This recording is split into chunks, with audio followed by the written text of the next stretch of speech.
No piece of land on earth has swallowed more empires than this one.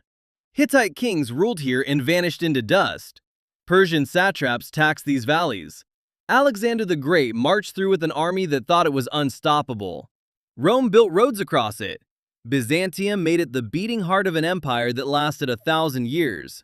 And then, out of nowhere, a small band of nomads rode in from the east and turned it into the seat of one of the largest empires the world has ever seen. Every single one of these powers believed they had found permanent ground. Every single one of them was wrong. This is Anatolia, a narrow strip of land bridging two continents, and for over 10,000 years, it has been the place where great powers arrived to build their future, only to become someone else's past. By the end of this video, you'll understand why, and there's a detail buried in the very name of the country that sits here today, one most people have never noticed, that ties this entire 10,000-year story together. Long before Egypt raised a single pyramid, before Sumer wrote its first clay tablet, something was already happening in the hills of Anatolia. At a site called Gobekli Tepe in the southeast of modern Turkey, archaeologists uncovered massive carved stone pillars arranged in circles, built by hunter-gatherers roughly 11,500 years ago. That's over 6,000 years before Stonehenge. These weren't farmers. They had no writing, no metal tools, no wheel. And yet they organized enough labor to quarry, carve, and raise stones weighing tons, apparently for religious purposes. It forced historians to rethink everything they assumed about the origins of civilization. Not far away, at Katahoyuk, a Neolithic settlement grew into what many call one of the first proto-cities on the planet, home to thousands of people living in densely packed mud brick houses. There were no streets. People walked across rooftops and entered their homes through holes in the ceiling. While Mesopotamia usually gets the title Cradle of Civilization, the evidence sitting in Anatolian soil suggests the real story might have started here first. Fast forward a few thousand years, and Anatolia produces its first true empire, the Hittites. Centered around their capital Hattusa, the Hittites became one of the dominant powers of the Bronze Age, rivaling Egypt itself. They were early masters of ironworking, giving their armies a technological edge most enemies simply couldn't match. In 1274 BC, the Hittites clashed with the forces of Ramses II at the Battle of Kadesh, one of the largest chariot battles in history. Neither side could claim a clean victory, and the result was something remarkable: the Treaty of Kadesh, one of the oldest surviving peace treaties in human history, engraved in stone and still readable today. Two superpowers, exhausted by war, chose diplomacy instead of annihilation. But then, around 1200 BC, the Hittite Empire collapsed almost overnight. Historians still argue about why. Drought, internal rebellion, and a mysterious wave of raiders known only as the Sea Peoples are all blamed. Whatever the cause, an empire that had stood for centuries disappeared within a generation, leaving Anatolia to reset once again. If there's one Anatolian story almost everyone has heard, it's this one. On the northwestern coast, the city of Troy became the setting for what would become the founding epic of Western literature, Homer's Iliad. Whether the Trojan War happened exactly as described is still debated, but archaeologists have confirmed that a real city existed at the site of Hisarlik, destroyed multiple times over the centuries. What matters just as much as the war itself is what it created. Troy gave the ancient world its first great story of pride, rage, love, and downfall. A story so powerful that it shaped Greek identity for 1,000 years and still echoes through modern storytelling. Long before Hollywood, Anatolia was already producing legends the whole world would obsess over. By the 6th century BC, the Persian Empire swept across Anatolia, absorbing the old Greek colonies along its coast and folding the peninsula into the largest empire the world had yet seen.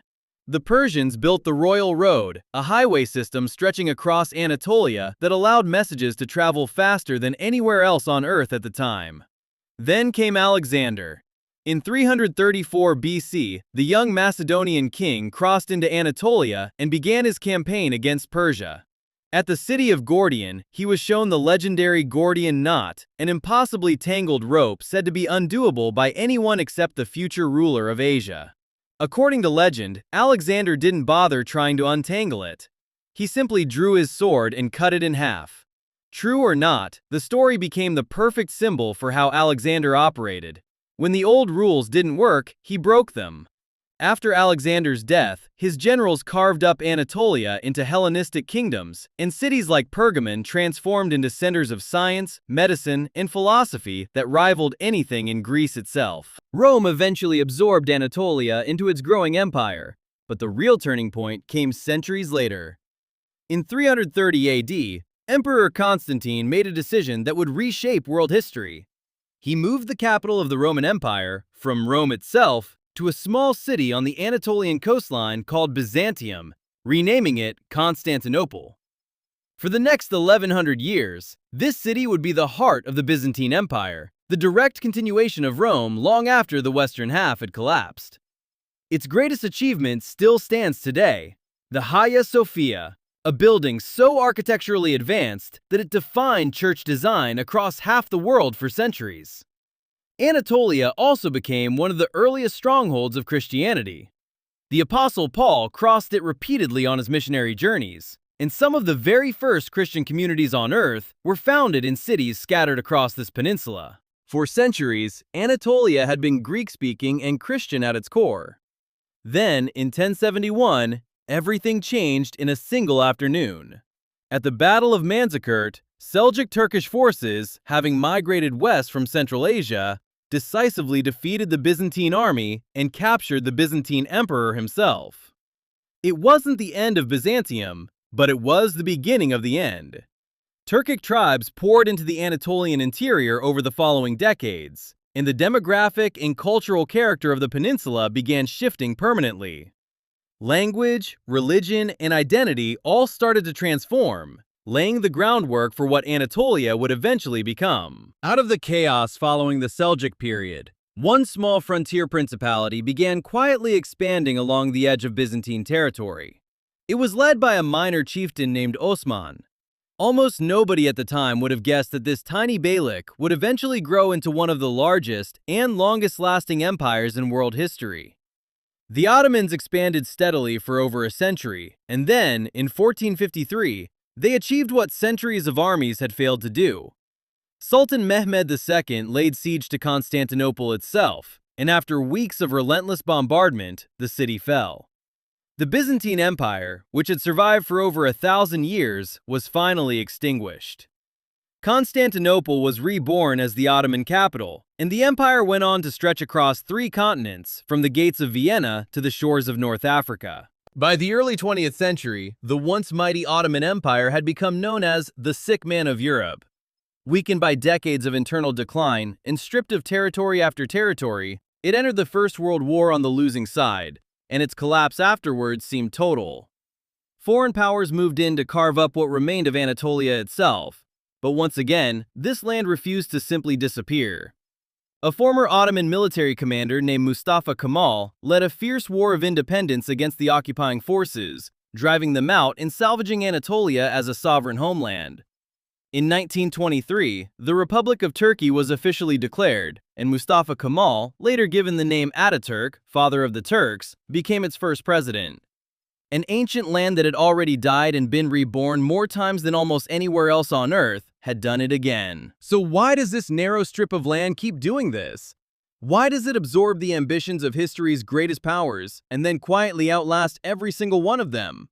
Maybe it's geography, sitting exactly where east meets west. Maybe it's something deeper, some pattern written into the land itself. There's a quiet detail hiding in the name of the country that exists here today, a name most people say every day without ever wondering where it truly comes from, or what it's really been trying to tell us all along. And once you notice it, you'll never look at a map of this region the same way again. Thank you for watching. See you in the next episode.